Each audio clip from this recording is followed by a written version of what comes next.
right, what's going on, you guys? Nick here with Nick Strength and Power. I've got a couple of interesting stories for you guys today. The first story that I've got for you guys today, I want to talk about some of the recent physique updates that we've seen from Justin Rodriguez. He's posted a couple of physique updates over the past couple days, and I think both of the two most recent ones have looked extremely impressive. And we talked about Brett Wilkin recently, I think it was a couple videos ago, as being a possible dark horse in the Arnold Classic lineup this year. Well, Justin Rodriguez is another guy doing that show.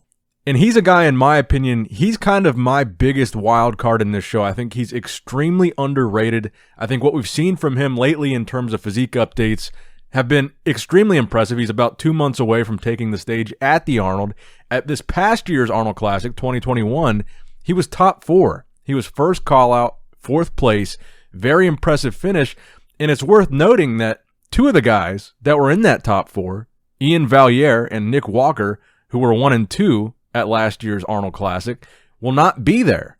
And we'll talk about Iain a little bit later in the video, but that's a potential for him to move up 2 placings. Could he be a top 3 guy? I think as a wild card, yes. And I think it's also worth mentioning that Justin was top 10 at this year's Olympia, 8th, in fact. And I wouldn't be surprised if at both the Olympia and the Arnold Classic 2022, we see Justin move up and improve on both of those placings. Now, granted, to be fair, there's going to be 3 guys in that lineup that weren't there last year that are all former Arnold Classic champions in Brandon Curry, William Bonac, and Cedric McMillan, so he would have to overcome at least one of those guys to work his way into the top 3. But let me know what you guys think about Justin Rodriguez in the comments down below. Like I said, I think he's very underrated. I never see anybody talk about him. He really doesn't have that many followers, and I'm kind of surprised that more people aren't talking about some of the updates that he's put out lately because he kind of already has proven himself. 4th place at the Arnold Classic is very impressive. 8th place at the Olympia is very impressive, and a lot of the conversation goes to the really freaky younger guys like Nick Walker, but Justin is a younger guy. He's moving up in the ranks. He's moving up in his placings. He's relatively new, and he's just now kind of really coming into his own these past few years. So, yeah, he is, for me, another dark horse in this lineup. Brett Wilkin is one. We haven't seen him win a pro show yet. He was second to Hunter Labrada in Chicago Pro, so he's kind of more than Justin, but Justin has proven himself. 4th place at the Arnold Classic is real deal stuff. Top 10 in the Olympia, taking 8th is real deal stuff. He can win a pro show. He's proven himself, so I think he is kind of a dark horse, and I would not be surprised one bit if you see Justin in the top 3 at the Arnold Classic this year, moving up from that 4th place placing. And I said we're going to go ahead and mention Iain later in the video. Let's go ahead and mention that now. He did post on Instagram recently. We had kind of already heard this. I mean, I think he said this on a podcast or something that he was going to be doing the Texas Pro and not the Arnold. So again, he will not be doing the Arnold Classic despite the fact that he took 2nd last year. He's going to be absent from that show, but he will be defending his Texas Pro title in 2022. So we're probably not going to see Iain for a while unless he does a show before that, because that's going to be much later in the season. The Texas Pro, I believe, is scheduled for August. Looking at the calendar now, it looks like August 12th through 13th. So he's going to be, competing right before the Olympia again. I'm assuming he might do another show, maybe to give himself a little bit more of a guarantee that he's going to qualify for the Olympia. But look, I think that really reinforces the possibility for some newer guys to be in that first call-out at the Arnold, for some dark horses to move up. Iain and Nick not being there, I think, is a big deal. Those are 2 placings from last year that I think, could really present some opportunities with those 2 placings being open now, for some of these newer guys to fill those spots. And speaking of the Arnold Classic, I think it's actually really cool that the Arnold has actually offered to become a sponsor of the coverage leading up to the Arnold on this channel. So without further ado, here's a little bit of a promo for this year's Arnold Classic. I think that every bodybuilder has something unique, especially the bodybuilders today. I mean, wow, they are big.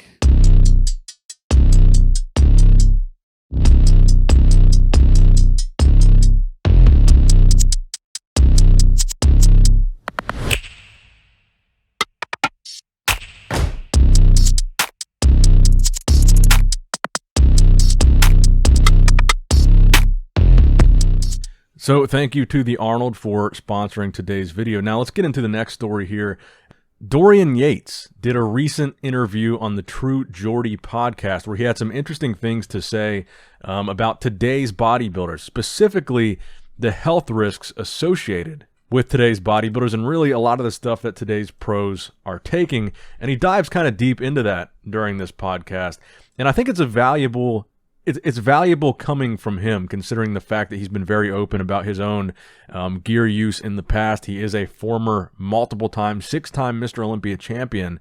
So coming from him, his words have some weight, especially coming during a time where we just lost Sean Roden, a Mr. Olympia champion. We just lost George Peterson, a top Olympia placer right before the Olympia. We've lost several bodybuilders before their time in just the past year. So it's coming at a very sensitive time for a guy of Dorian's stature to be speaking out about this kind of thing. And one of the things that he says is, my personal advice to you is, unless you're competing, don't take any steroids unless you're past 40 and your testosterone is low, and that's hormone replacement. That's a different story because that's good for you. That's good for your health. If your testosterone is low and you put it back to optimal levels, it is tremendous. And they go on to talk a lot about the benefits of TRT. But I think that is one of the best pieces of advice coming from a guy that has done it all. He's been a pro bodybuilder. He's won the highest achievement in the sport.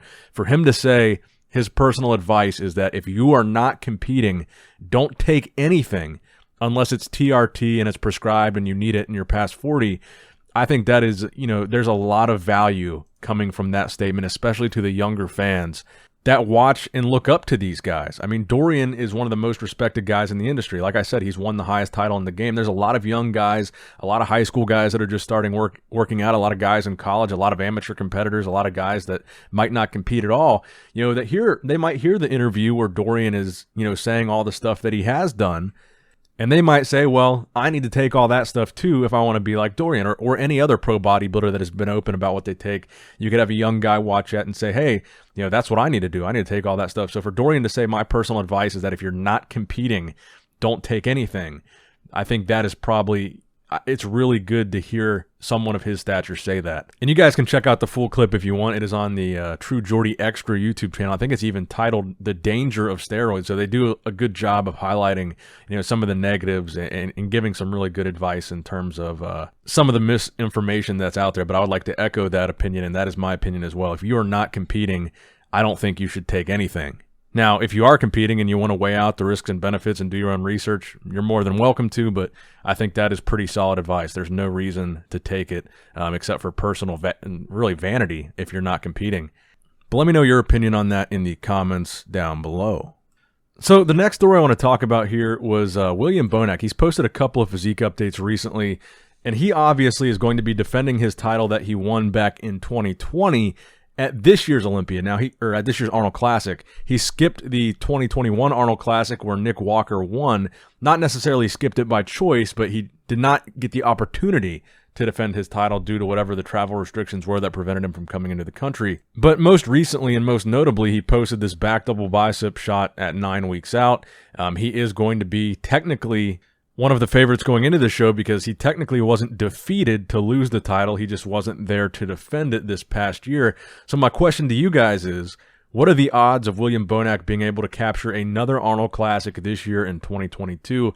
Now, he did slip a little bit when it comes to placings at the Olympia. I think he placed a little bit lower than some expected, taking 6th there. And again, we did not get to see how he would have placed in this year's Arnold Classic or last year's Arnold Classic lineup in 2021. So is he slipping in placings? Is he maybe even past his prime?